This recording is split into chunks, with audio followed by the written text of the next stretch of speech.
From the heart of Maine, this is the DuView Podcast.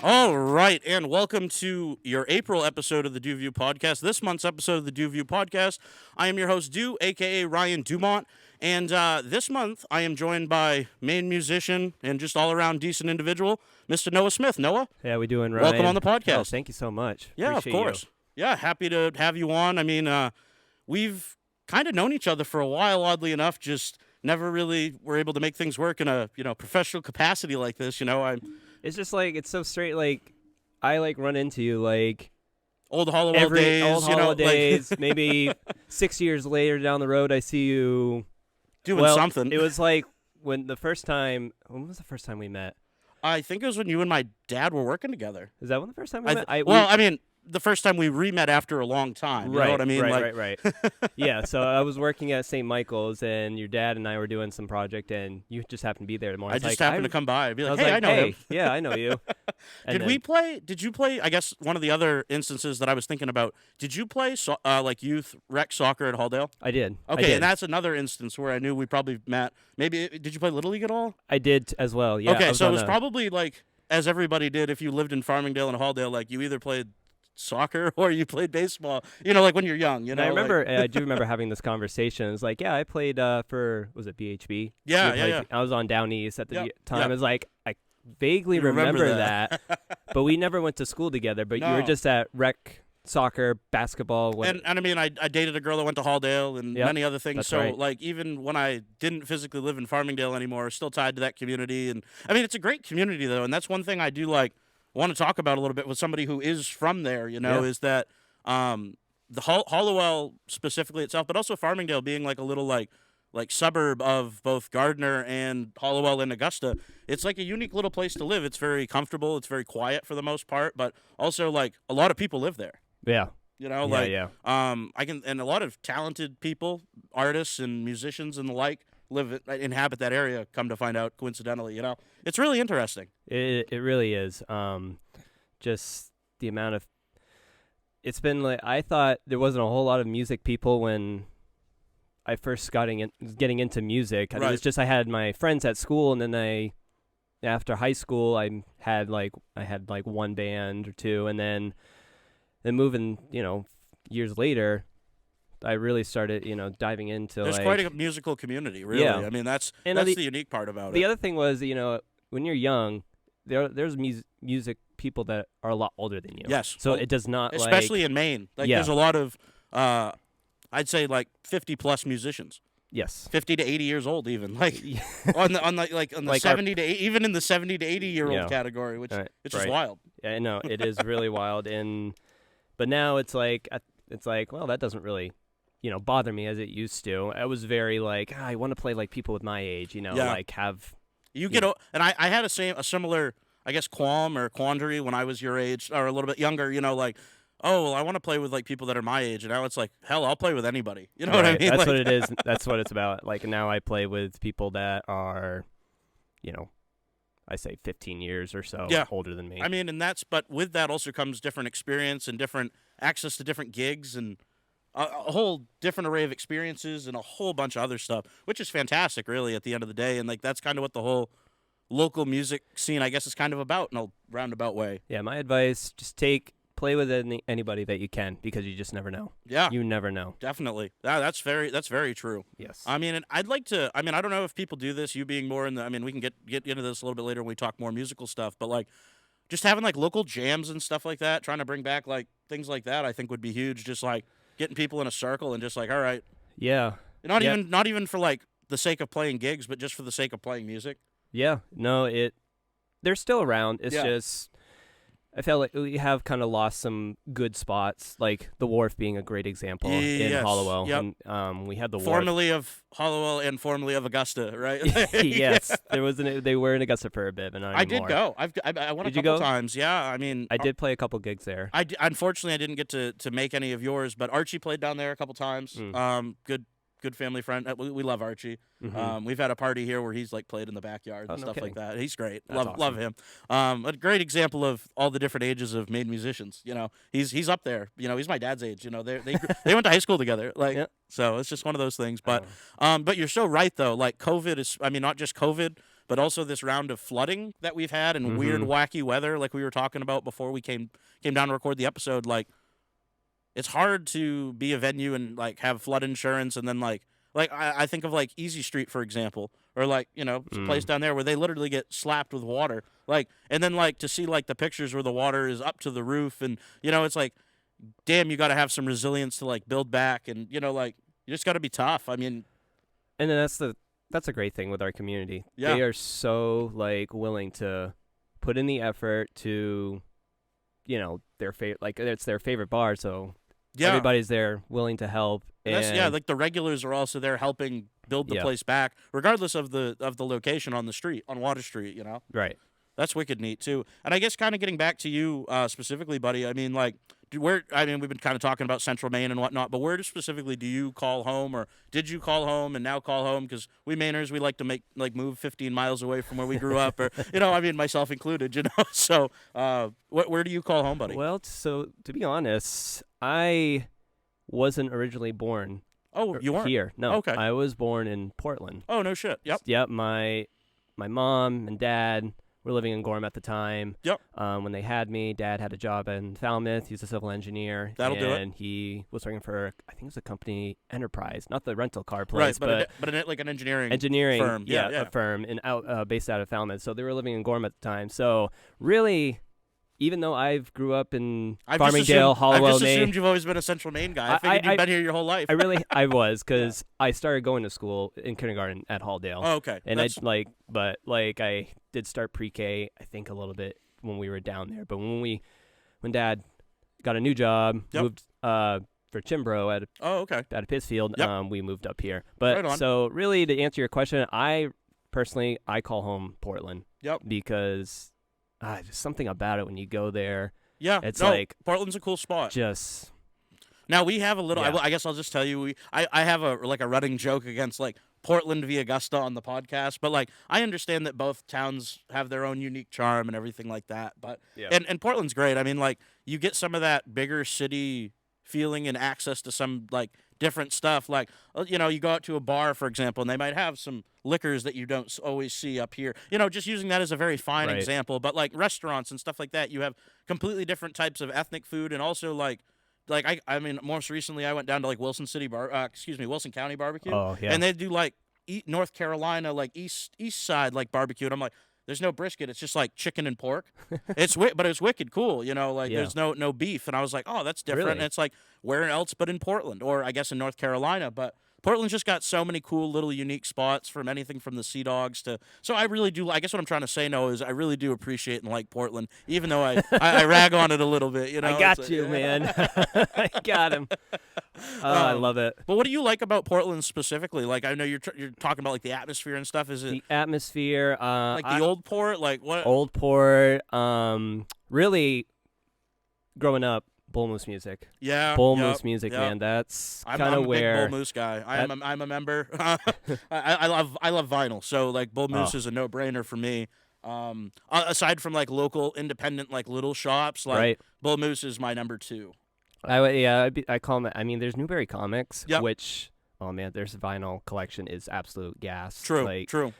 You're gonna need to spend some money, but like. But if you're it's looking for like worth those newer records, like the new releases and stuff, and like record store day stuff, like those are great places. But I'll be honest with you, buddy. Like I was down in Brunswick a couple weeks ago, and it was like Vinyl Tide Records or something like that. It's this little shop right next to Bull Moose in Brunswick, actually, believe it or not.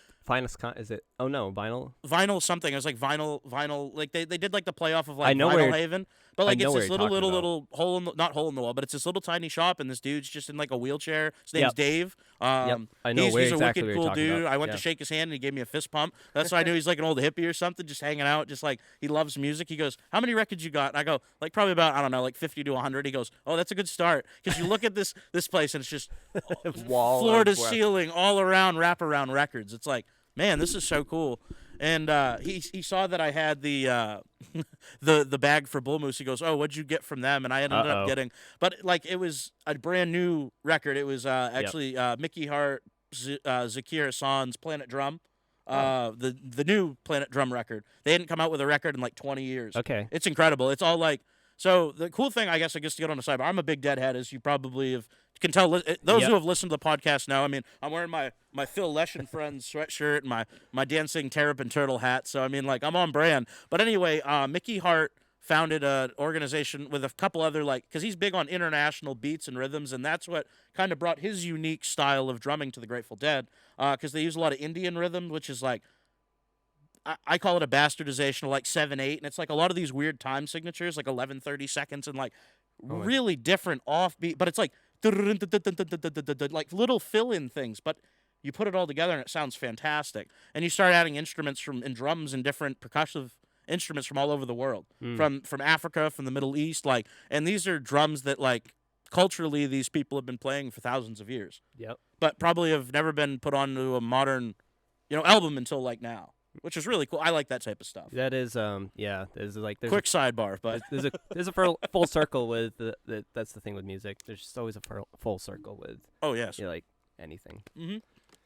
But that's very true. And I guess for yourself, I mean, do you play a lot of gigs in the Portland area? I know it's kind of like your second home away from home. Well, my other band, Half Off, that's from the Portland area. We've been doing last year. We did a few gigs down in Portland. We did Amigos, which are going to be back there later this year, which that's our spot.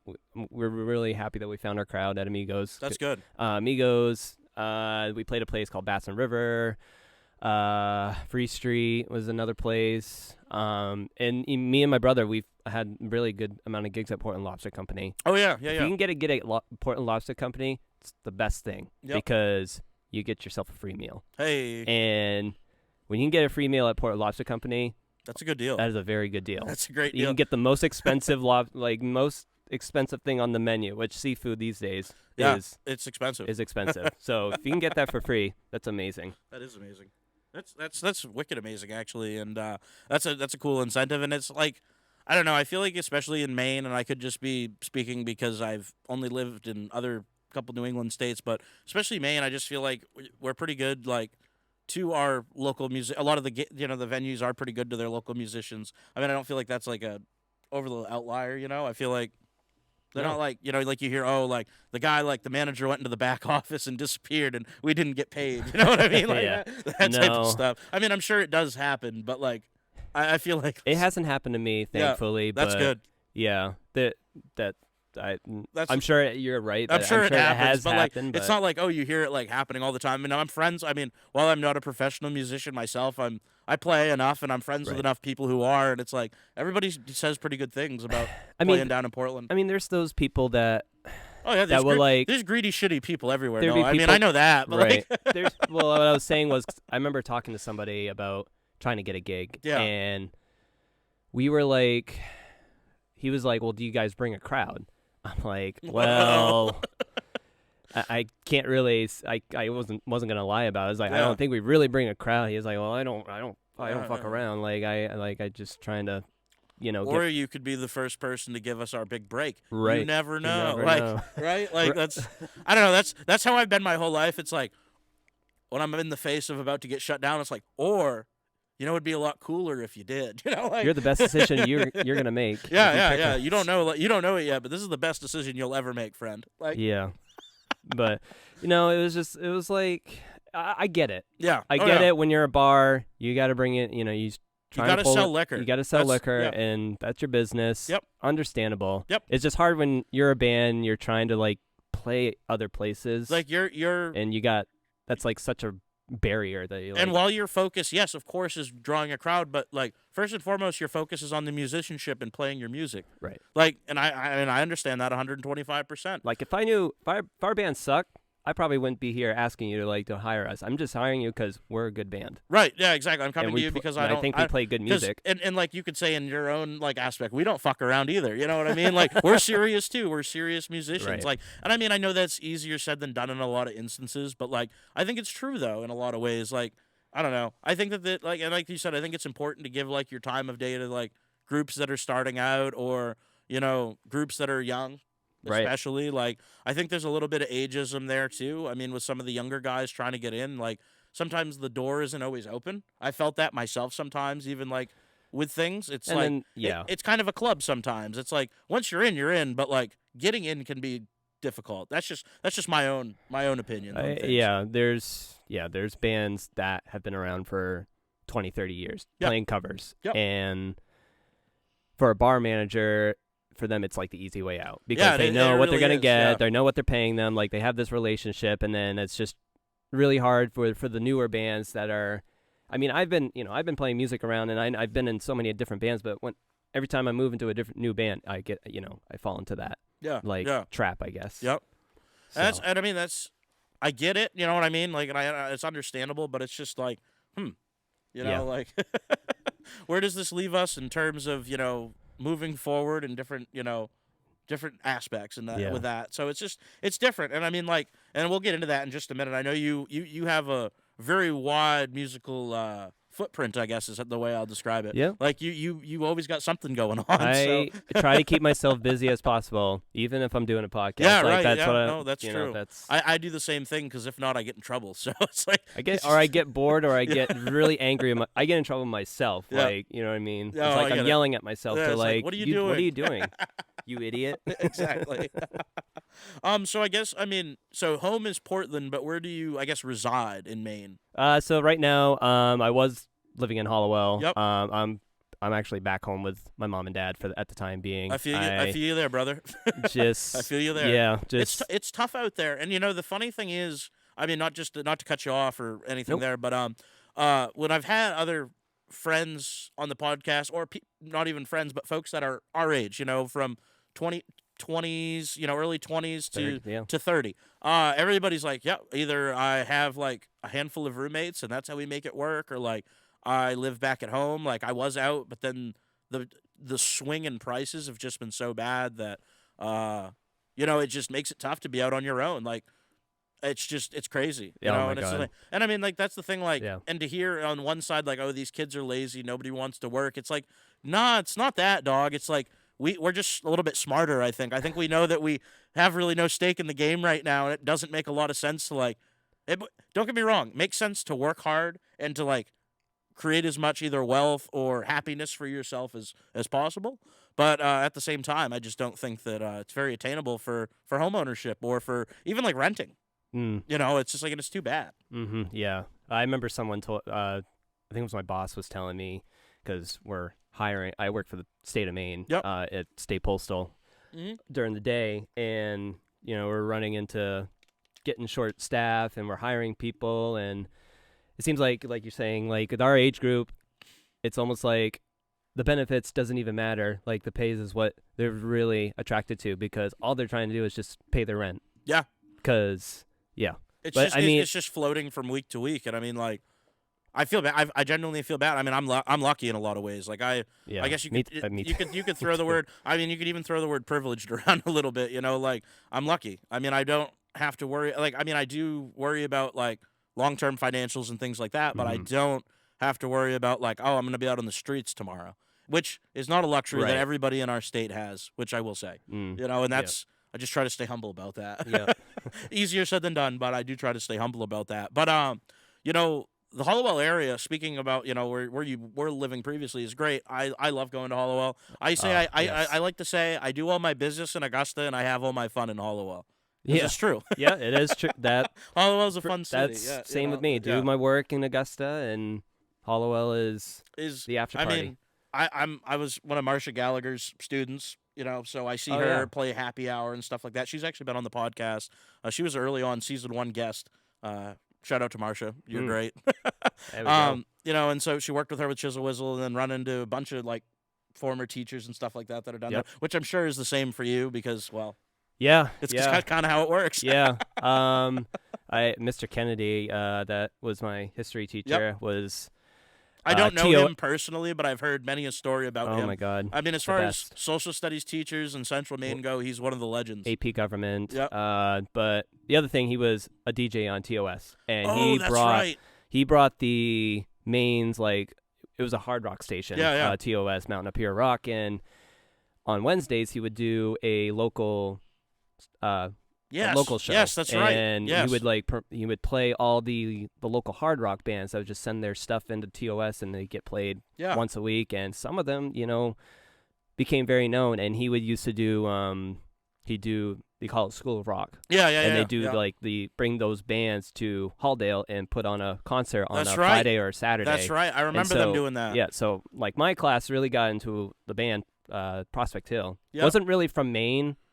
They were from like Boston, Massachusetts, but they got played on the local hard rock like quite a bit. That's so important. And People like him that do stuff like that. That's so important to local music and stuff like that. That's dire. And frankly. every time you come in every morning in school, he'd be playing something. That's awesome. And you could put in a request but that's where I really learned a lot of bands from him, just playing music. Yeah. Oh yeah. And that's kind of how I sort of started building my, music library. A lot of it, I mean, I found a lot of it on my own from just listening. As one does, but there's always that person or a couple people, or whether it be a parent or a grandparent or whatever, that like hands you that first album or tells you about that band, and you go, holy shit.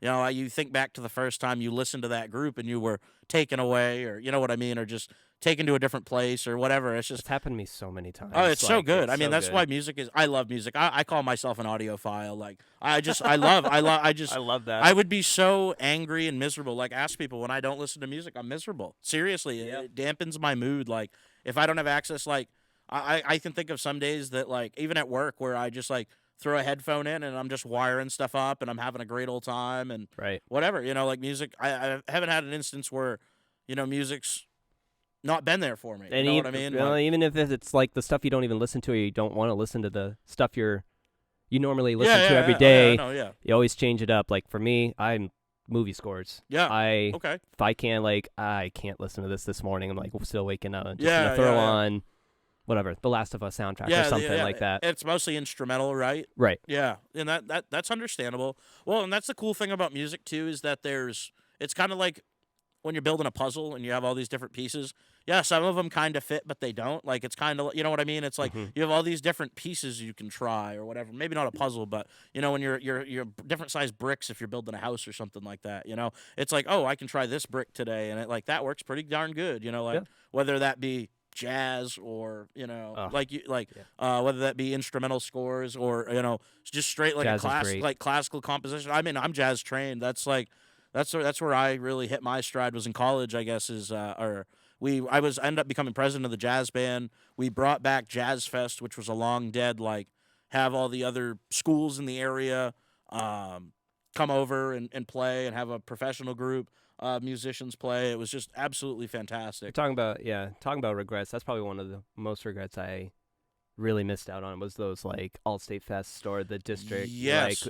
Well, the thing is, I was playing guitar in middle school, and I didn't really get into bass until, I say high school, because the teacher at Halldale, Deb Large, shout out to Deb Large. Yep. She had a jazz band, and they were looking for a bass player because the bass player was the keyboard player. He's playing bass on the keyboards. Right. So they were trying to find somebody that could actually play bass or fill that void. And so I was like, well, I mean, I play guitar, but I shouldn't have a struggle with bass, Right. That's kind of how that. But it was kind of later. It was junior year. So I feel like if I started that a little bit earlier, that it would Yeah, I mean that's definitely understandable, and like musical regrets are definitely easy to have. There's I mean, a lot of there's a lot of them. there are a lot of them. And I mean, like, I don't know. I look at things sometimes and I go, I kind of wish I did that or I stuck with that. Like, I'll be honest with you, I quit jazz band in high school. Like, Did we you had really? we had another really good drummer, guy by the name of Aaron Haynes, who's like I said, got no problem, saying Aaron was a freaking hell of a drummer. Guy was really good, practiced a lot, and deserved to be like the top slot. I didn't practice as much as I should have, you know what I mean? Stuff like that, and ended up playing the cowbell, So but there's some great photos of that. And we had a lot of fun doing it. But in terms of like, I look back at like in terms of my musicianship, and I go, oh man, what was I doing? You know what I Yeah. mean? It's like, and now like I have 2-3 drum kits and love to play, and it just, wish I did more of it, but I'm busy. Got other stuff. Right. We make, and that's the other thing I want to say. We kind of make choices. Whether that be to, a podcast, and I DJ and I do other things. So it leaves little other time for things, but at the same time, there is still time. You got to make the time, Right. you Right. And life happens. You move It does. on. It You move does. on. That's it does. That's it what does. I tell myself. And that's it too. Like, you can't dwell on them, right? Like, you can have them, but don't let them like become like the full part of the experience, Right. Absolutely.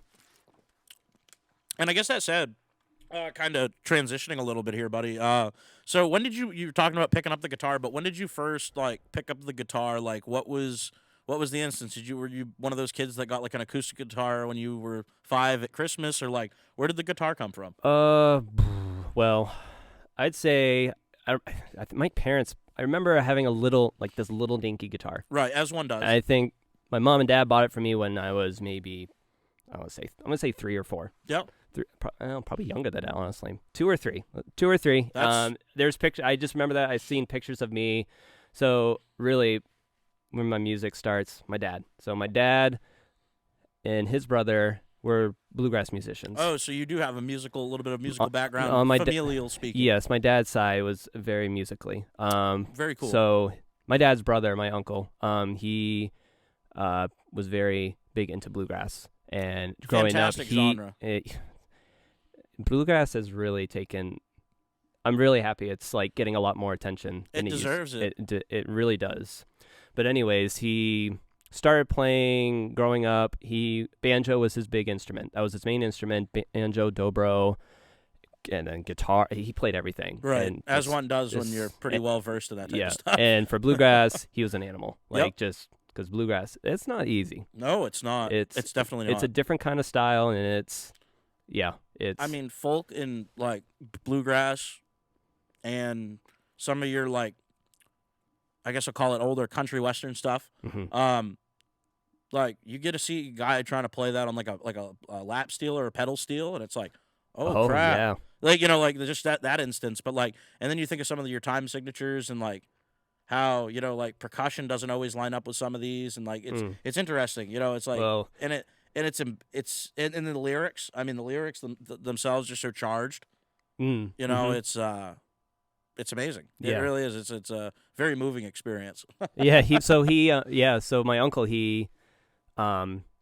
so he grew up playing all those instruments, and after high school, he didn't go to college. He had a band that toured down to Florida and Tennessee, New York. They were a touring not national, but like a very known touring bluegrass band. They went by the name Bluegrass Supply Company in the 80s.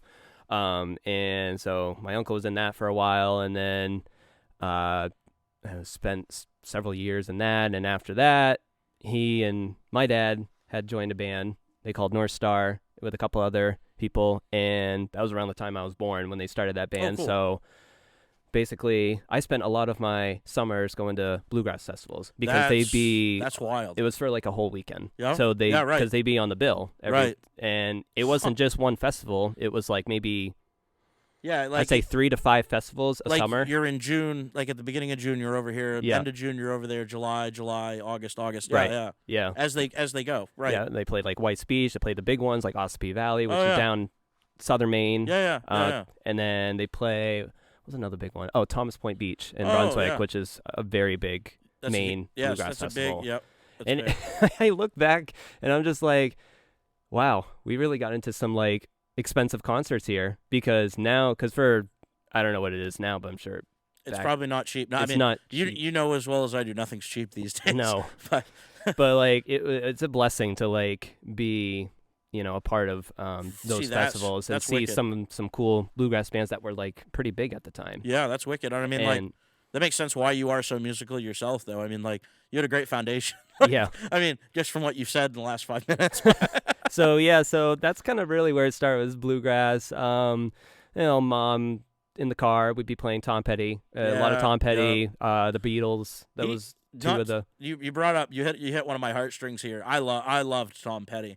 So I was at quick story. I've told this story on the podcast before too, but like I was planning on going to that 40th anniversary of the Heartbreakers show down in Boston.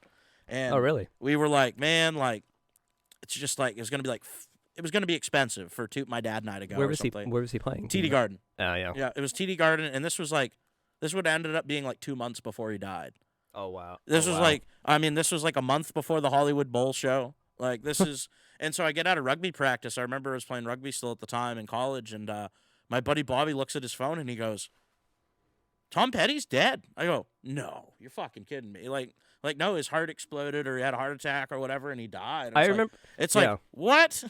Oh, I remember that was such a confusing report because it was like you said he was dead, and then it was like, oh, he's not dead. He's just unconscious. Yeah, it's like, all right, okay, which is it? Yeah. Oh no, he's dead. Well, and I mean, maybe like, not. To be fair, like I know Hollywood hasn't always predicted like musicians' deaths that well. Like they also said that what's his face there from Nikki Sixx. They said he died too. Oh, that's right. You know what I mean? Like, and technically, yeah, I guess he did like heroin die. overdose. Yeah, he had a heroin overdose, but he still. I saw him like 2 summers ago with Motley Crue and Alice Cooper and Def Leppard. Like he's still alive, unless he's a clone. Like I don't know. You know what I mean? Like I saw. It's just kind of weird how things happen like that. Yeah. Especially like once you hit this like god tier of musicianship. You know what I mean? Like once you're selling out stadiums and stuff or what's considered god tier in like the rock and roll world anyway. Well, those media people, they're just trying to get the that's it. Like it'd be sensationalized or whatever, trying to get that story so they sell. I mean, right.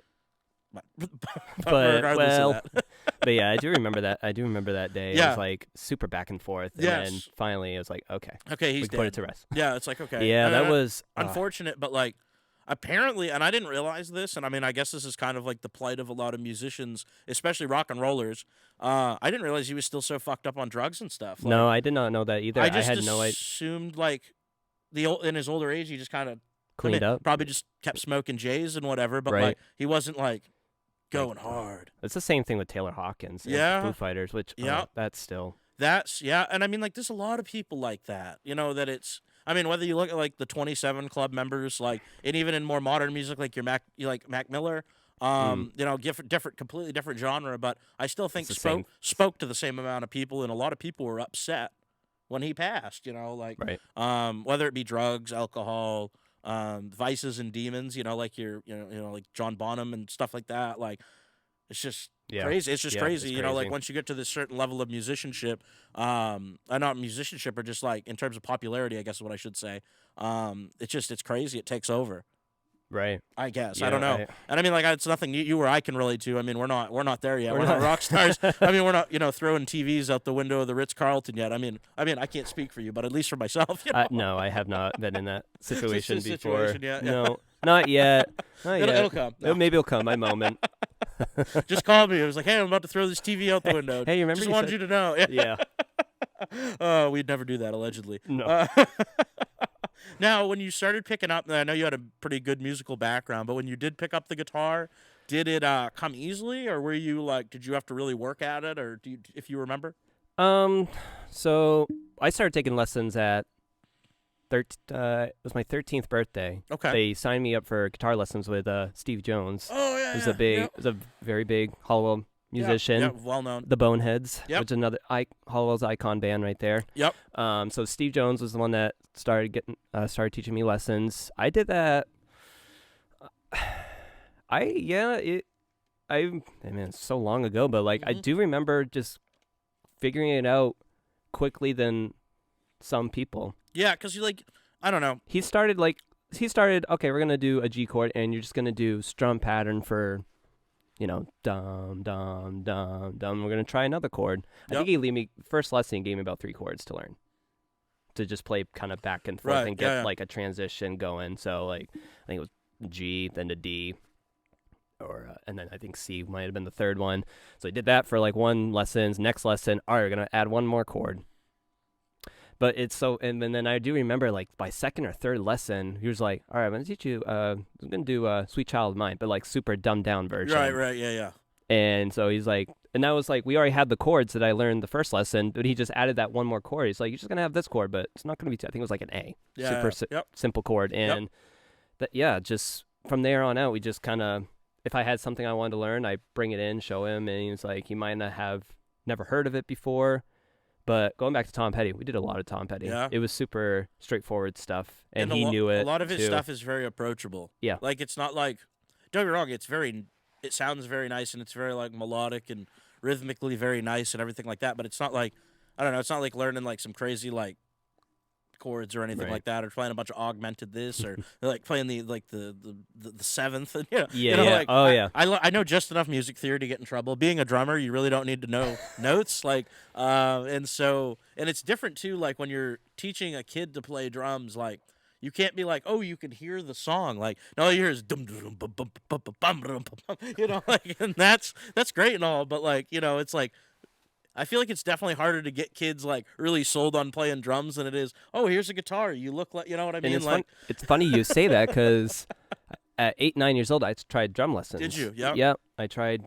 I think I was 8 or 9. Yeah. 9 years old. I was trying drum lessons, and like you just said, it's really hard to like. It's hard to it's hard to picture the song. Like if you're not just like a very rhythmic individual, which I am. Like I love I'll be always tapping or hitting, like snapping my. Well, fingers the other doing thing something was like when I had just a little like a dinky little practice pad to take home and like learn the drums, and it's like I want a kit. Yeah, like, but that's the ultimate, like that's the drummer's like test. If you can like deal with this practice pad for a year, then you deserve to have a kit. Yeah, that's exactly what my that was not easy at 8 years old. Oh no, it's like, not. No, waiting a year. No, that's why I waited till middle school.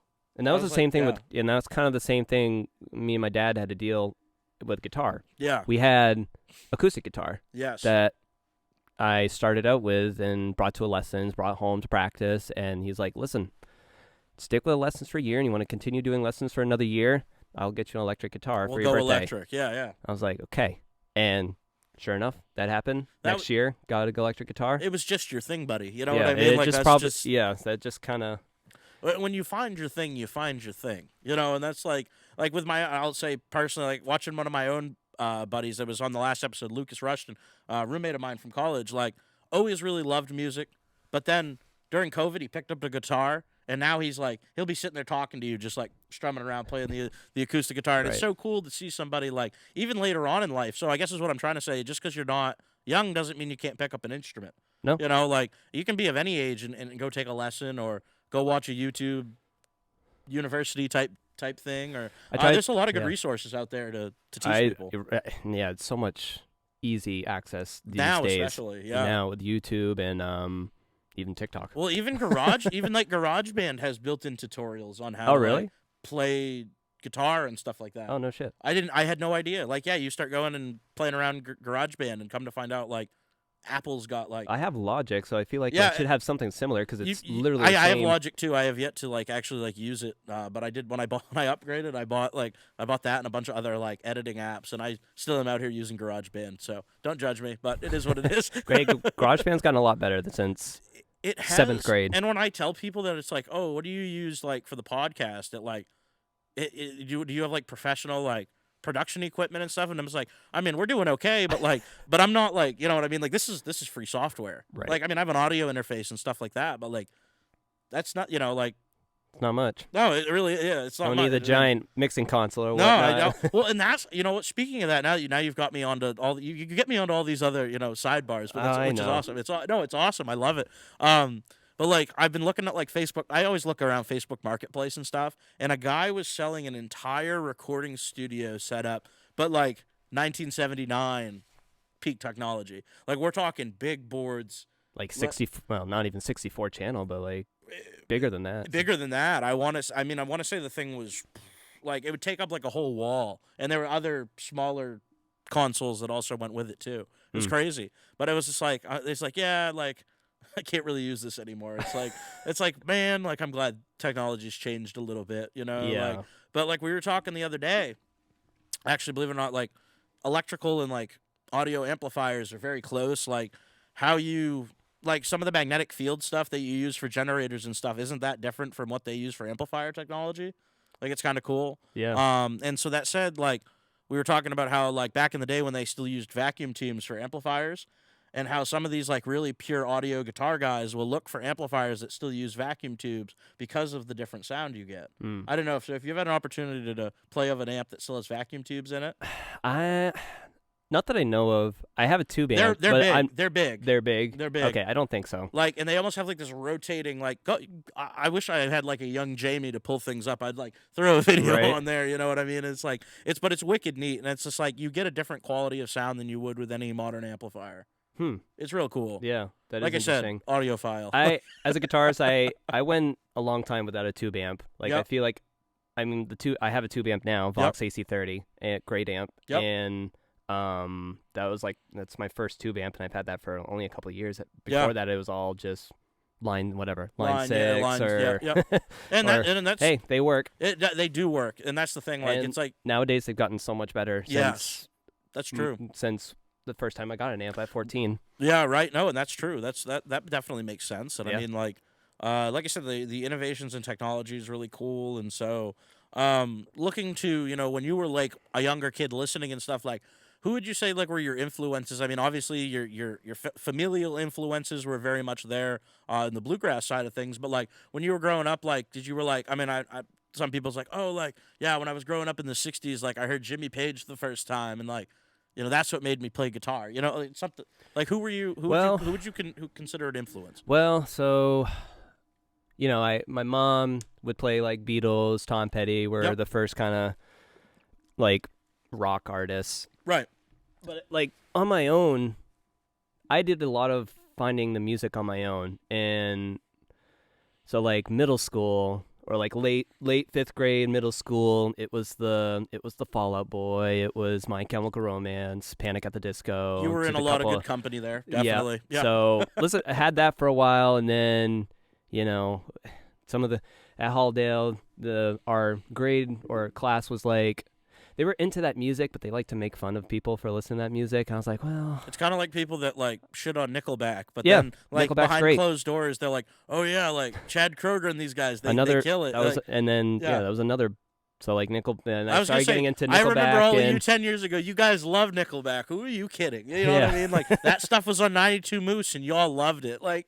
Exactly. My Chemical Romance was on 92 Moose. Yeah, exactly. Like, and the thing with My Chemical Romance, what really attracted me was that...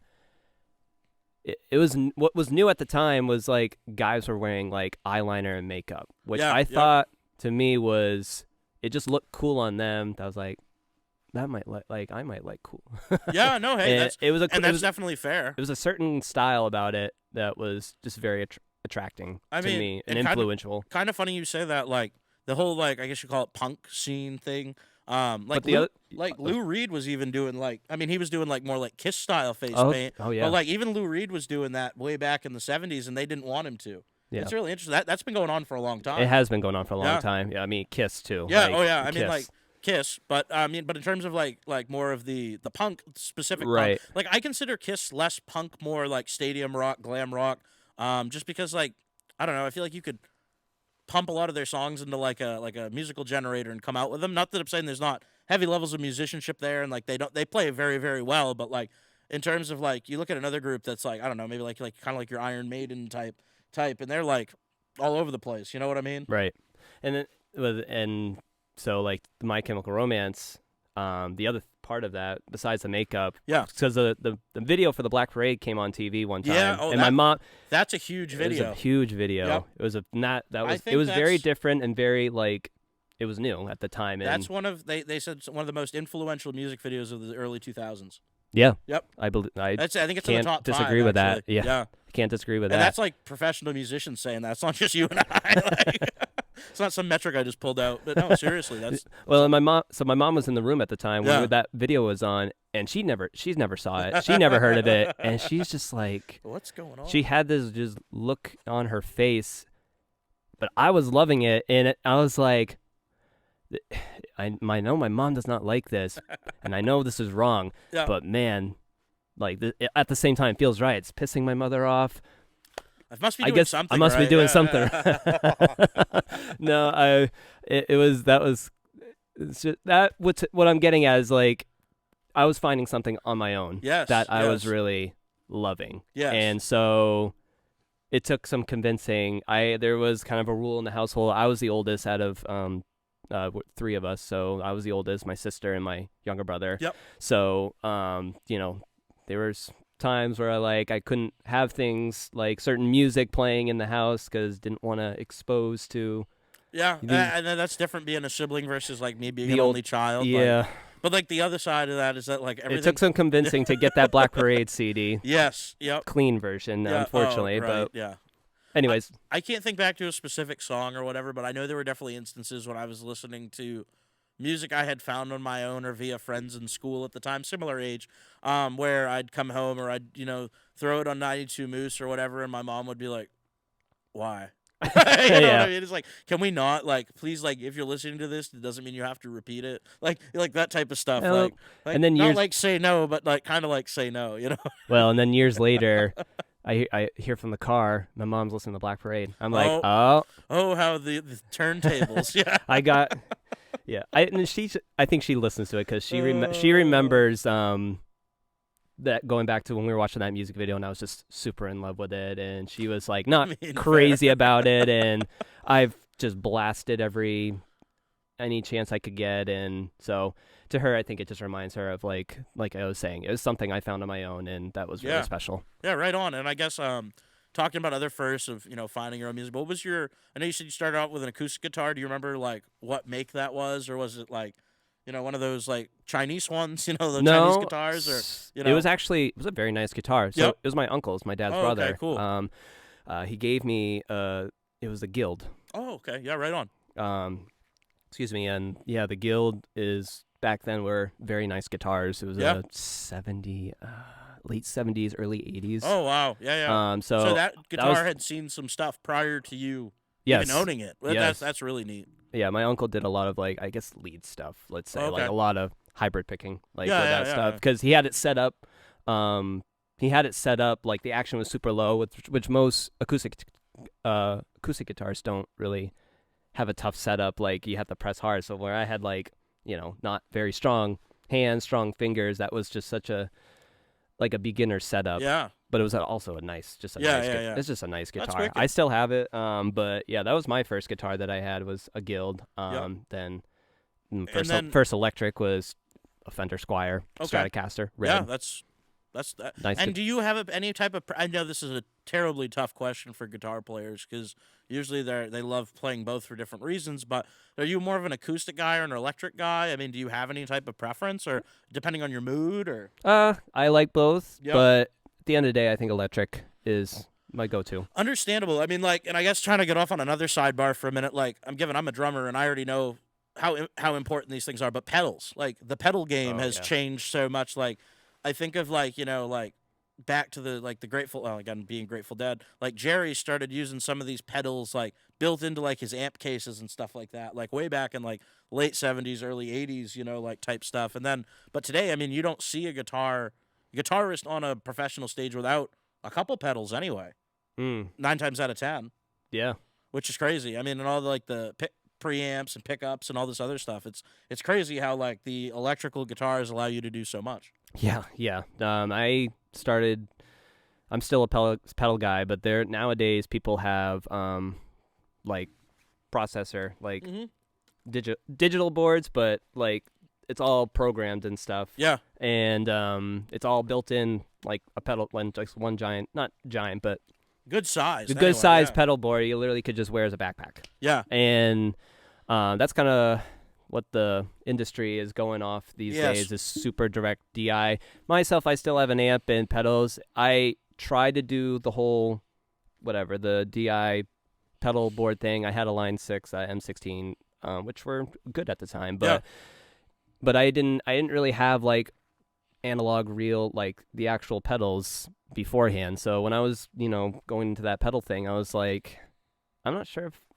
how this really works. It's a little confusing because it's in a like a one giant box. Yeah. It's contained. So yeah. So I was like, okay, I'm just gonna sell it or get rid of it. Yep. I'm gonna go back to pedals and trying to learn from that and understand how like a delay pedal or how a chorus pedal, how all that works and blends, and And part of that is just finding your own chemistry with it too, and just like it's also creative. That was kind of the other thing. It's a very being creative with it too, but also it was user friendly because the buttons are right there, toned. Like it's like easy to read rather than trying to push buttons and get it's to so easy, a different screen. Yeah. I get that, and that's like the same thing when I was starting out doing the podcast. Like very familiar with audio, not so much with video. And like, dude, I'll be honest with you, like it was like the monkey chasing his tail, the dog chasing his tail for the longest time until like I figured things out, read a couple pieces of information. I go, oh yeah. And it's the same thing with any piece of technology. Like it's like, oh, this is a bit intimidating at first.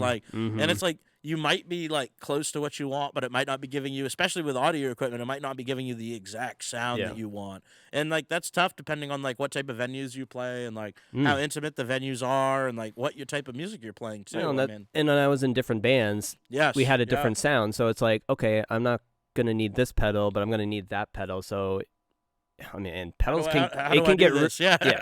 I'll say pedals can get real expensive real quick and addicting. Yeah. I mean, these days for a good pedal, you could be spending from $150 to $300. But you're talking like when the bass line is $150, like that's right. That's nuts.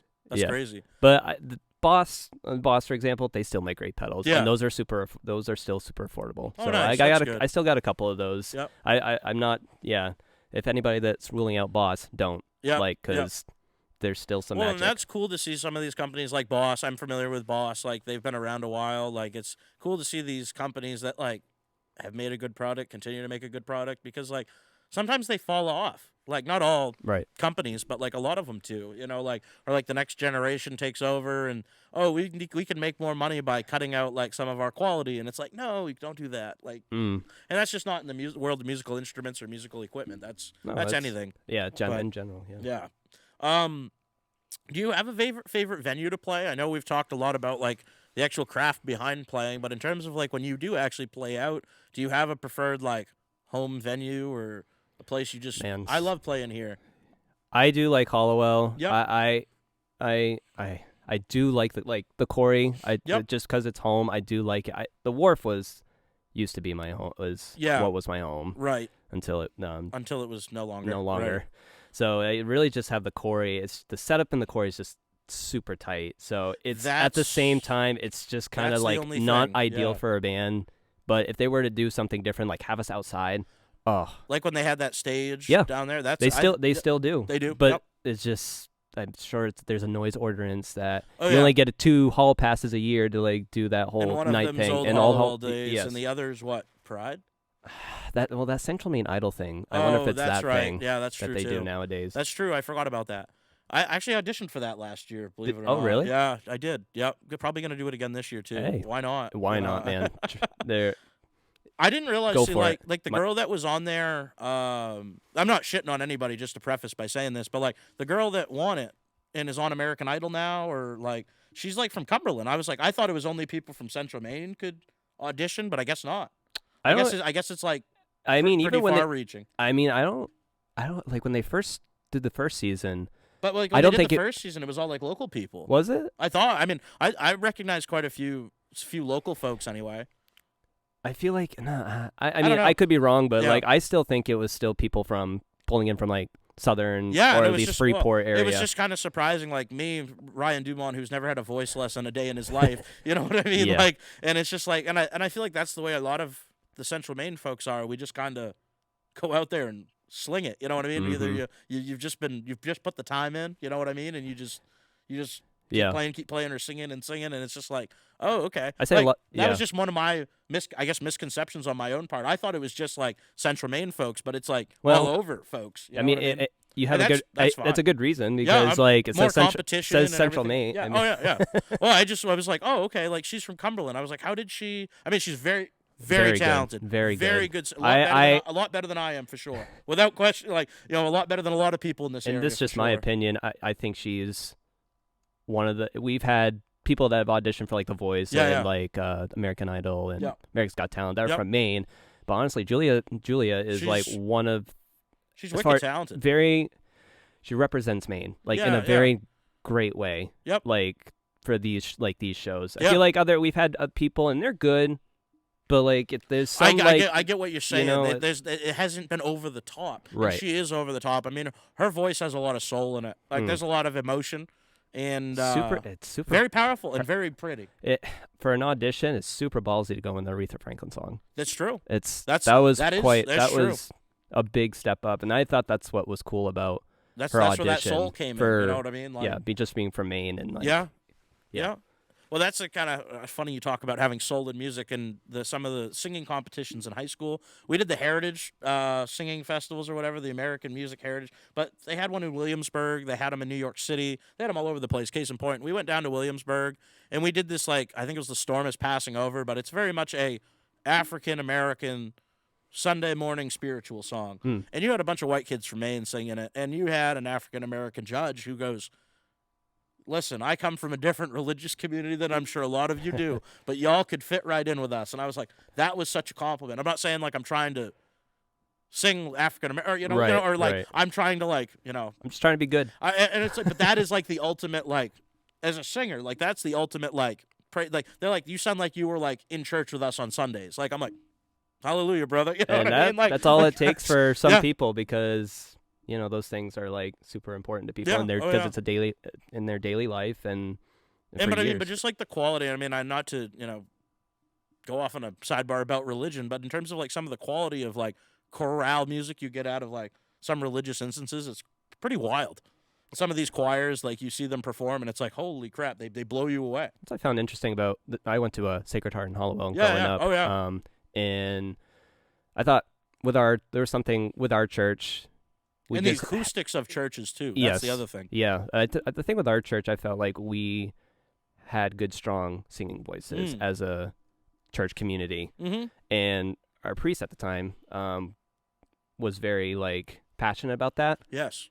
And wanted to be, super, make sure our voices were heard. Yes.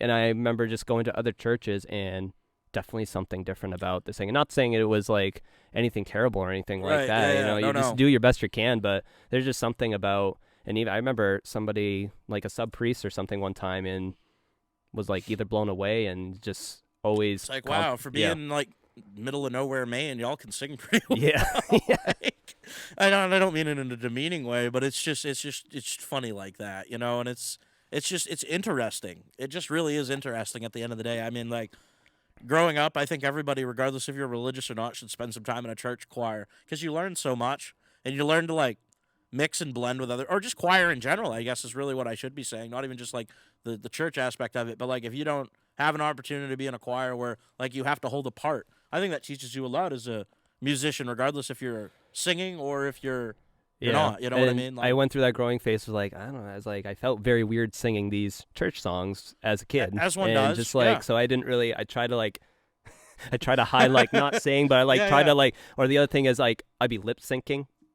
It's understandable. But now now it's like, okay, well, this just it's part of the. I think we had a priest. I'm also raised Catholic, so I mean I can relate to the experience, but we had a priest or somebody visit, or it could have been somebody for like the Diocese of Portland, because I went to St. Mike's, so I mean like you got that good old Catholic school education full force, and so they said like when we pray we pray whatever, but when we sing it's like almost as it's amplified, you know what I mean, like it's that much more powerful, and I'm like, that's true, and you think back to how all over throughout history, song and specifically music has been a powerful force, whether it be for like, looking back to like the American, like pre-American Civil War, the antebellum South, where slaves were using songs to communicate. I mean, like the American experience in music has been tied since the beginning.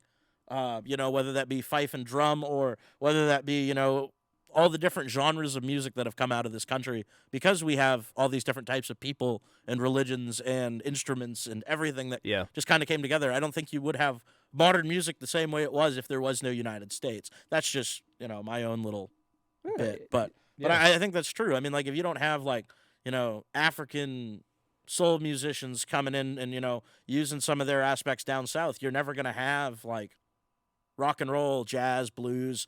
I mean, any of that type of stuff, which is crazy. It really is. And I mean, like, that's the cool thing about music being so universal. But I feel like America and even the UK does a great job of, like, yes, they also do a great job communicating on, like, bringing a new sound, like like to extend in a way.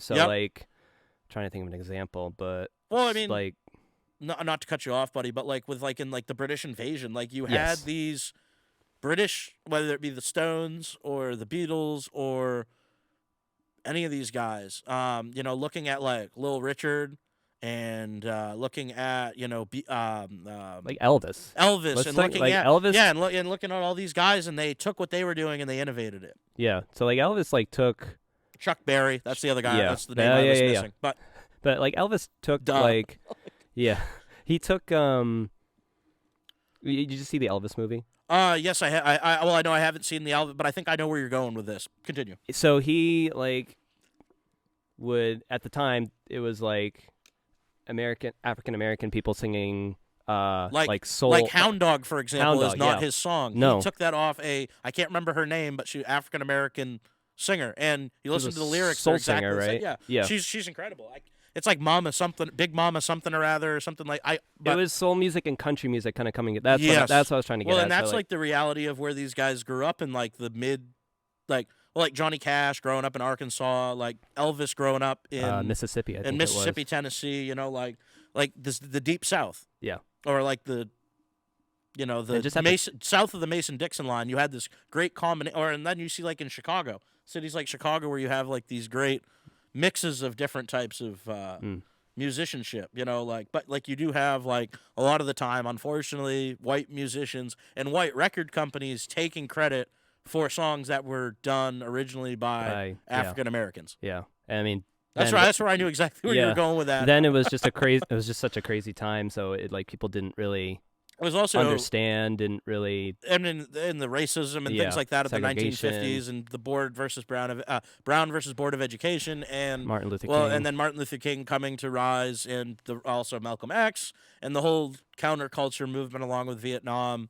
I really kind of got swept under the rug. Really, I mean, like they just wanted to focus on civil rights first. Like it didn't really care if they like stole the music. People stole their music. The Elvis movie. That's not saying it's right. Just no, but like with the Elvis movie, that's what I felt like.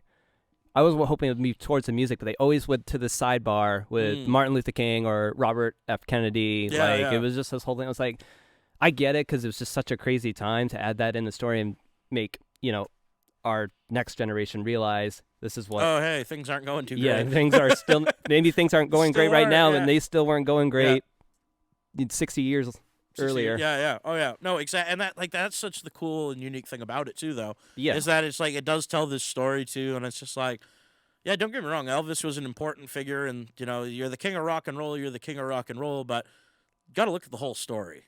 Yeah. I like the music and like behind the scenes kind of music, like the music business part. That's what interests me a lot. Yeah. And I'm not saying it is okay to like throw in some of those, but it felt like it just focused on it just a little too much. Yeah. No, understandable. But that's just my opinion. Yeah, anyway. no, I get you, buddy. I understand 100% where you're coming from, and it's like that's like the weird thing for us up here too. I mean, like not to throw race into things all the time, but like we're a pretty white state, so it's like it's pretty different, and not completely. I mean, like Maine's changed a lot. Has changed and is changing every day. That's probably why Portland, Hollywood are my favorite. They are very open to change. Yeah, and that's myself. Big versatility to them, which that's what I'm all about. If I had to stick with one thing, I get crazy. Like that's why I'm in these like 3 different bands because that's like what I was going to ask you about. Like, how is that like being in? I know I couldn't tell. I knew you were in at least 2 different groups. Yep. I mean, you also do stuff with your younger brother.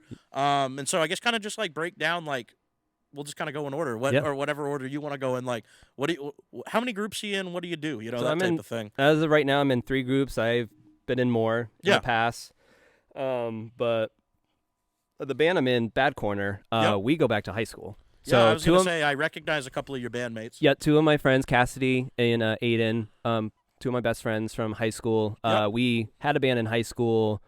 We were called Break Loose first, and then the next year we changed the name to Seventh Encore.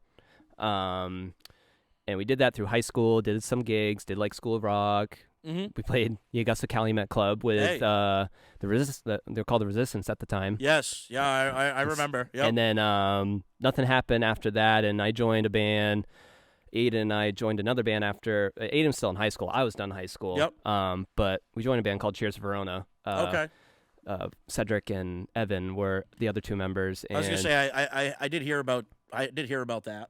Yeah. Heard about you guys. Yep. Yeah. So that's kind of when that's when I really started getting into those real gigs. Like Cheers Verona was my first real gig, like being on a band bill or playing with other bands.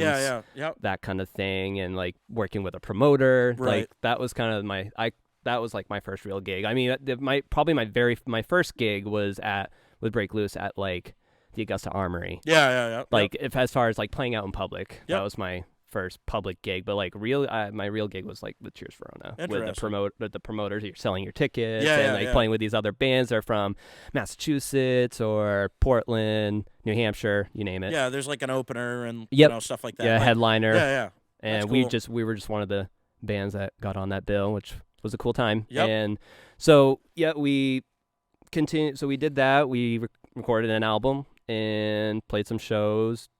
We went out of state. We played in New York. We played New Hampshire, Boston. We played at the Middle East in Boston, which was pretty cool. I think. On. That's a very known concert venue. As far as capacity. Capacity is small, but it's popular. Yeah. Oh, definitely. It's not TD Garden, but it's popular. Right. Big bands do come like through for there. A lot of punk people, like the Palladium out in Worcester is a big place. You know, Still like never that. been to that one. One of my buddies played out there from college. Oh, no kidding. Yeah, he I guess I call him self-made musician. I mean, he used to be in bands and stuff like that. But I mean, I'll show you some of his stuff after. Nice. Good friend Matt Battinelli, he self produces and stuff like that. I love that. Yeah, I do love that. Wicked good. Like very much a punk, like head bashing, thrashing, like But I love him. We love him for it. So. Nice. So yeah, Cheers Verona. I was in that for about 3. There was time like at first it was kind of on and off, and then really started taking off. We recorded an album, playing some shows. Right. And We Can Get 'Em. We focused a lot on original stuff. We didn't do any. We did maybe a couple covers in a gig, but like that's unique though to a lot of groups. Like you were kind of hinting at earlier in the episode, like a lot of the bands that do play like in the state of Maine, like a lot of them are cover bands. Like they might come out with an original every so often, but like I mean, like again, not crapping on anybody, but like I can think of like old Hollowell days 2 years ago. Like Skosh played, and like Skosh is great. Skosh. They're so good. They're so good. They got like they got saxophones and trombones, and they got like a half a brass section with them when they roll around. But it's mostly covers. Yeah, but they're having a good time. They're having a great time doing it. You're playing Rage Against the Machine on a saxophone. Yeah, that was great. Come on. You know, like, and don't get me wrong, there's nothing. But like for me, it is cool to see groups, regardless of age, come up with original material. Though. Yeah. That's what for me personally, that's what separates the men from the boys. Like myself. Just speaking for things like, everybody tries to write a song, but some people get it and some people don't. You know what I mean? Like, and I thought when I was, playing in my room, jamming in my room to songs, I was, experimenting with writing, see if I could come up with a cool riff and stuff, and I did. Yeah. But I never thought I was really gonna make originals priority until I joined Cheers Verona. Right. That's cool. Because like Cedric brought it up to me as like, oh, I wrote music. I'm like, okay, well, show me some stuff and jam with them. And that was what it was. It was like, okay, this is kind of cool. So that really pushed me to be in the writing original music. And he wrote the songs, and I added some stuff here and there, but he did a lot of the songwriting. And then, after a while being into it, I was starting to kind of get into like that writing mode and original material. It was starting to make sense to me.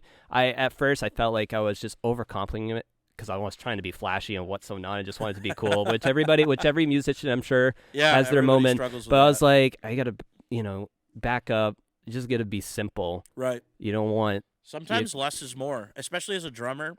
That's one thing to remember is like sometimes less is more. Like if you're not doing like a 8-drum fill, like right. Less is more sometimes. And going back like to some of the stuff I started listening to, like Panic at Disco, followed by My Chemical Romance, or the Used. The Used was still a big influence on me to this day. And they were when you listen to the like some of the tracks isolated, it sounds busy, but in context, it does not sound busy. Right. So I wanted to play like so Cheers for Rona was pop punk, and that's pretty straightforward stuff. So that's kind of how I was that's what I went back to, like start writing and going through, what sounds like a good chorus or a good transitions, like keeping it very simple and catchy. That's kind of how I found my rhythm there. Interesting. But yeah, like I never thought I was going to be doing original stuff. And today I still doing original stuff. But then after I left Cheers for Verona, I found Jared and Sierra I think we're finding a bass player, and I just hopped in. I didn't have anything going on. Like I was done with Cheers Verona. I was like musically in a in-between space. Kind of in between space. Yeah. I thought like Cheers Verona was going to be like, we're going to try and make it big and we're going to do I really believe that. And just after a while, you just think, and that's the thing, like I was just in one band, and I wanted to do other things, like with other people. I wanted to collaborate. I wanted to like just work with other people, because when you work with the same group of people, it's repetitive, and it just kind of drives you crazy. You don't have creative juices and stuff like that, and you're losing momentum, and it's like now you're gonna really hate music, and that was my fear. I did not want to lose that, and so that's kind of why I left. And I was like, I just like I took a break like from a little bit, just playing with people. Wasn't really that long though. It was like maybe a few months, or a couple to few months, and then I started jamming with a different band. I was like, okay, this kind of feels better. It's good to be back in the swing of things. And we were playing covers, playing a lot of covers, because that's what the gigs are. As playing. One does, right? Yep. But they did have original material, and we did write a couple songs. We did put a couple songs out. They changed the name from The Resistance to As Friends. Yeah, I remember that. I remember seeing that. That's when I became a full-time member. And it's funny, I've kind of vicariously followed you like throughout your whole career without even really like intending on doing so or planning to do so. Yeah.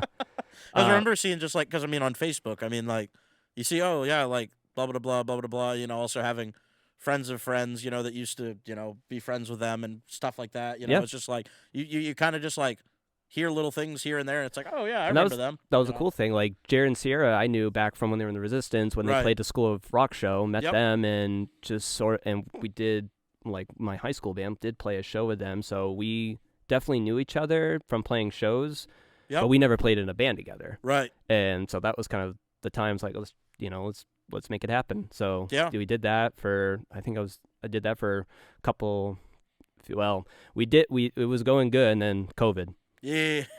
COVID. It was going great until it wasn't. Yeah. COVID came around and just kind of. Well, unless you guys were going to do live streamed concerts for free. We did try. Yeah, we did do a live. I don't know if we actually live stream it. We pre-recorded it and then we put it out. Yeah, like it was a live. You know what I'm saying? Like you either had to get really creative in how you did things. You had to do a like a Skype concert, or however that went. You know what I mean? Like you had to get really creative, and the same thing for businesses, and like all the stages you guys performed at got shut down. Like so what's a boy to do? What's a group to do? Yeah, well, it was a good thing in that band that a couple of us knew something about audio engineering and and also videography. So we had the talent to like put sound and video together and actually make good quality video. That's easier said than done. Yeah. So I know that too well. Because people I remember we get comments like, "How did you get it to sound so good?" And I was like, "We just did it. Just made it work. Just made it work. We mixed it. Computer magic. Yeah." And so there's As Friends, and then after As Friends, I reconnected with Cassidy. Aiden and I have always been friends throughout the years, when we were in a band and not in a band. But I reconnected with Cassidy, and Aiden we were all in contact, and she wanted to do something, and I was like, well, let's just set up a jam and to see. And so we did that for a while, and we learned covers, kind of did the same thing, because thing around Maine is you got to play some cover gigs to get some money in to record originals. That's that's the name of the game. That's how it is around here. Yep. But I really wanted to do I still have my original material I wanted to do, and so we do write originals. We have a song out right now. We're Bad Corner, Public Enemy, out on streaming services. Got a couple more in the works. Excellent. And we'll also share those out as well. And as well as any gigs, you'll have to. I mean, we'll talk about them in a minute, but we'll definitely have anything that Noah's talked about linked to the episode too, so you guys can just go into the link of the episode and click on it to make it easier for you guys. We'll link the single though, for sure. Absolutely. Yeah, we're proud of it. Yeah, I mean, as you should be. You guys came up with the original material, you recorded it, and you put it out to the masses, and then that's the whole point of. I mean, as far as I'm concerned, that's 99% of being a musician. Yeah. So absolutely. Good on you guys. That's Thank you. Awesome. Yeah, that's thank excellent. you. And so and then second band, Half Off, to touch them on. We've actually had one of his bandmates on the podcast before, Mr. Jason Barnes. Shout out to Jason. Jay Barnes. We love you, buddy. Oh my God, kid makes me laugh, man. Oh, he's hilarious. Oh my God. That's the one thing that I always remembered about Jason when we were growing up, when we'd be in middle school or whatever. He's just a funny kid. Not funny looking or anything like that, but just funny, genuinely humorous. You know what I mean? It was awesome. And it's so funny how when I met Jason at the first Half Off rehearsal. So it starts out. So my brother and sister went to UMaine and up in Orono, and they did the University Singers, and my brother was in the Steiners, which is the men's a cappella group, and my sister was in the Renaissance, which was in the female a cappella group. I remember that. So they had just this collective of UMaine music people that were all good friends. Mm-hmm. So one of the friends, Bruce, my lead singer, was very close with my sister's boyfriend, Elijah. And they were best friends for a while. They were roommates. Oh yeah. Lived in same apartment, not the same unit, but one unit above the other. Floor apart. Yeah. And so there was that. So became friends with Mari, and then when Eli came into university, he got close with Bruce and all those guys in the Steiners, and they became friends. So it was just he knew my siblings, but that's how he met me. Okay. And so there was one I'm trying to remember how this worked. So Mari and Bruce were at a concert together in Portland. Mari came down from Orono, and Bruce was living in Portland at the time. They hadn't seen each other in a while, and Bruce was telling Mari, I was like, I started jamming with these guys recently. And and Jason was with him at the time. Still was just joined, and they had a drummer that just joined, Nate, our drummer. And Bruce was talking to Mari about it, and Mari's like, "Yeah, you should reach out to Noah. I mean, he's playing in a couple groups, but you never know, he might be interested." And so I got a text from Bruce. He was like, "Hey, I don't know what you're up to, but we're looking for a second guitarist, or we're looking for a guitar player. Would you be able to maybe chat about it, come out to a rehearsal or practice sometime?" I'm like, "Sure." So I show up at the rehearsal space in Windham, and that's where I met Jason. I met Nate, saw Bruce, and getting to know Jason a little bit. And Jason's like, "Yep, I know your brother very well. We used to hang out at Maine Day together. I know your sister even."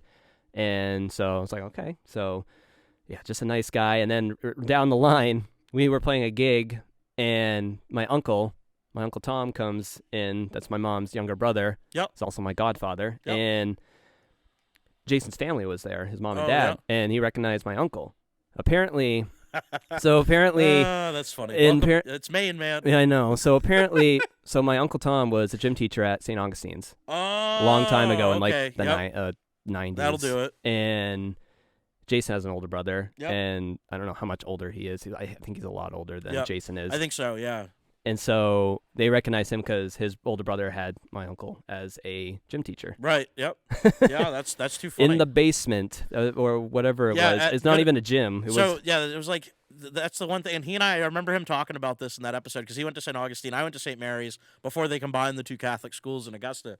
And I'm pretty sure for gym, their gym wasn't a gym. It was in from what my understanding, there was a huge space just adjacent or off of the women's bathroom in the basement. It was a weird setup, but that was my understanding of the gym. Well, the thing was, anytime it was nice that was a gym. They go outside and do it. Yeah. But if it was raining, yeah, they were down in the they basement. were down in the basement. I've seen it the way it is now. I mean, it's now offices now, but downstairs it's like it's just bathrooms now. Oh, yeah. But if you take those out, yeah, I could see a gym. It's not really ideal, but it was what it was. It was what they had. But yeah, when it was nice out, they go outside. Like that was. Yeah, and I mean they have a good enough lot for it. You know what I mean? Like, yeah, you're on Sand Hill, but like, yeah. You had a lot, you know what I mean? You had some asphalt to play on. And they used to have, like, playground equipment and stuff over there, too, to be fair. Oh, did they? Yeah, they did, actually. I don't think it's still there anymore. No. But, yeah, when, like, the school was still operational, like, there was playground equipment over there. Like, you know, like, when you're facing, the office now, it would have been the school. You go out in, like, the backyard behind the church and everything like that. Like, in the way far right corner, like, almost going, like, you know, it goes behind Sand Hill, you know, there. Okay, I know where you're talking about. It was like but it's not there anymore. Fenced off, very much not there anymore. Yeah. But yeah, so like half off, we had our rehearsal and we played some covers, and boy, we were tight. Yeah, we were very tight. I've listened to you guys play a little bit. I have not yet actually had the opportunity to see you guys play. I will come see you guys play at some point. We'll be playing the Corey next Saturday. Are you really? Yeah. All right. 9:30 to 12:30 Saturday. Yep. Hang on. Yep. I okay. If not that, we'd be on there at May 4th. Okay. Star Wars Day. Oh, yep. Okay. I'll like I said, we'll have everything linked, and also I think I might be able to swing that. But anyway, that said, yeah, you guys are tight. I've heard you guys play, and I mean, I don't just say that because I like you and Jason. I mean, like, I genuinely, if people that listen to the podcast know, we praise those who deserve to be praised, and we call out those who deserve to be called out. But you guys deserve the praise. Like, you guys are a hardworking group of musicians, specifically Maine musicians, which we love, and you know, I can't wait to see where things go for you guys. Yeah, no, Sky's appreciate the limit, man. Yeah, appreciate it, man. Well, we are in the process of mixing 8 songs for an album for That's Half Off. fantastic. We tracked back in January, and just like I said, just in the process of mixing. Well, maybe don't really have a timetable on it right now, but maybe we'll have to get, and you know, in a future episode, get the whole band on. I can have up to that would be great. 4 microphones. That'd be interesting. That would be awesome. I mean, I've already had 2 of you guys on, so I might as well hear from the rest of the band right? too, you know. And like I said, this is what we do here on the DuView podcast. We love to support. And I talk about being, like, I was talking with some friends the other night, and I go, yeah, I talk about being a adventure, music, and shenanigans podcast, but, like, here we are. I had a musician on a little while, so I was like, it's good to have Noah on and, you know, talk about these things because, like, I mean, I can sit here and talk about, like, my musical experience, but it's nothing compared to somebody who's, like, actively playing, consistently. I'm really happy to be here. There's been, like, things I just wanted to, like, talk about. I don't get the chance to, like, because there's so many things going on. Oh, I know it. Like with rehearsals and gigs and like even your daytime job, there's there's so many things you just want to talk about. There's so many hours in the day. Yeah, and there's so many hours you can talk about it. And that's why I wanted to do this. I wanted to get at least an hour or 2 to get this stuff off my chest and like, hey. And just like, hey, we're here. Come see us. Right. And I guess like, so for those who want to follow either you specifically, because I know you also do like, You and your brother play down at the quarry, like you do like a duo together. If they want to see you guys, if they want to see any of your other groups, I guess, that you're a part of, what's the name of the page? Like, where can they find you? Do you have a website, Facebook? Like, what's the deal? Just run us through each group, if you will. All right. Well, we do have social medias, that's for sure. Perfect. So, like Instagram, Bad Corner Band is one of the Instagram pages. You can find us on Facebook, Bad Corner, and then... Same thing with Half Off. Half Off at also Half Off Band on Instagram, and then Half Off on Facebook, and then Eli and Noah Music, and also on Instagram. We don't have Facebook, but just Instagram. Okay. Which we'll have all that linked too. Yeah, we'll have. So that's excellent, man. Awesome. That's really awesome, honestly. And you said you had a performance on May 4th, and that's with Half Off. That's at the Quarry. Okay, right on. Yep, Perfect. Saturday. That is a Saturday. Excellent. The next one we have coming up for Half Off is April 6th. That's also at the Quarry. Okay. Yep. Next Bad Corner show. So Bad Corner does a lot of. We've been doing a lot of Northern Maine. Yeah. We're doing a lot of Bangor shows. Right on. The next show There's also some venues for it up there too. We found the Poorhouse up in Bangor to be our most like our seems like home away from home. Yep.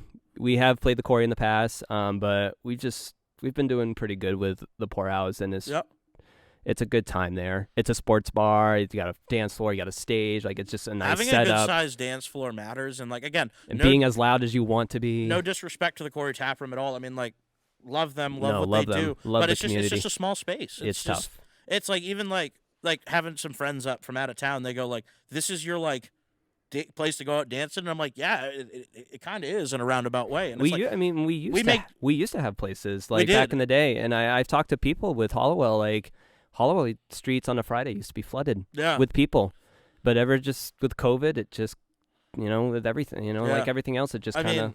Now their only real spot that's like wide open is Easy Street. Yeah. That's one of, and I love that bar. Shout out to Bruce Mayo. I love that bar. Love to have him on at some point.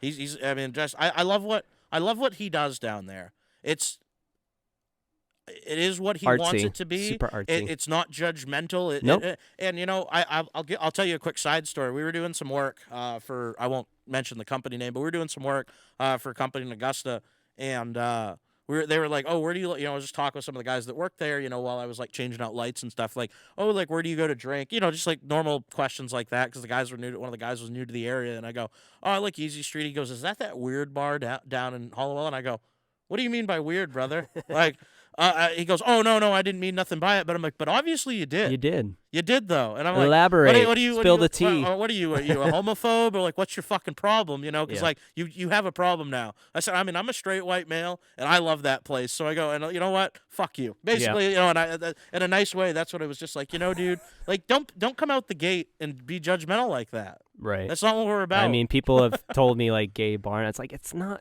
like that. It's literally it's bohemian. Right. It's bohemian. Yeah. It's what? If it makes you uncomfortable, then it's doing its job. Yep.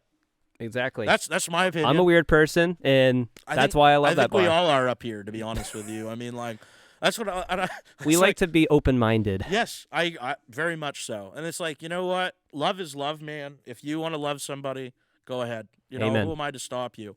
That being said, so, and it's just, why can't we put all the noise? And this is my complete opinion of going out for an evening. Why can't we put all the noise from all the stuff outside and leave it outside for a couple hours, 3-4 hours, and just go dance and have a good time? Right. Have a couple libations, and if there's a conversation like you need to have later, just save it for later. Yeah, save it for later. Just like be in the now. Don't be on your phone. Don't worry about what's going on TikTok. Like, just be in the moment with the people who you're there with. That's a big thing. And that's why I love going out to, because we're there. We're not talking about like we're at the show. We're there to see the music, like, or even if it's a local, $10 entry, show. It doesn't matter. And that's why I think music's so cool like that. Whether it be like, in a DJing format or whether it be in a live audio format. But like I said, we'll have so people can come see you guys. Speaking of your live shows, we'll have everything linked in our description for the episode and everything like that. And I guess just kind of round things off, Noah, do you have any specific gigs or anything like you're looking forward to the year coming up? Well, with so far as like just in 2024 in general. 2024, half off. We got our Amigos show down in Portland. If you guys been to Portland, do the bar hopping in the Old Port, Amigos is a pretty known place. It's been a known place for a good while, 30 or so years. Yeah, a long time. Playing there, Bad Corner for you Bangor crew, Orono college kids, the Poorhouse. We'll be playing there a lot this year. Perfect. And then me and Eli, we just got this gig at. We're pretty, we're low key, do acoustic stuff, which we love to do. Mm-hmm. It's just a nice brotherly blend of harmonizing and playing some top 40 hits. It does market well, doesn't it? I always thought that. I was like, Noah and Eli. I'm like, not only, I mean, like you guys are very presentable young men and everything like that too. I mean, like you guys are talented. It's like, oh yeah. And so one show we got coming up. We got the Corey throughout at least until the early summer. Yep. Maybe some more down the line. Okay. We'll keep you updated on that. Yeah, please do. But the Thirsty Pig down in Portland, the Old Port, is a pretty cool spot. They have very cool, like unique hot dogs and sausages. That's like. Can get very cultural. Okay, yeah. And they also have great beers there too. So it's just a nice little. They got a little stage in the corner and a PA all set up. Right I've been trying to get a gig for us there for a long time now, and then finally did. So we'll be playing there. I think it's a Memorial Day weekend, like on a Sunday. Yeah. Sunday, May 26th, Yep, 2 to 5. That would be Memorial Day weekend. For Portland Excellent. crew. Any Yeah. listeners down there? Right on. Yeah, definitely Portland friends, Portland listeners, and Bangor friends, Bangor listeners. Guys can catch them at either dynamic of the state and our two big population centers. So and then also locally too, if you guys live in the Augusta area, or the Hollowell, Halldale, Farmingdale, Gardner Collective. There's opportunities for everybody, and I guess.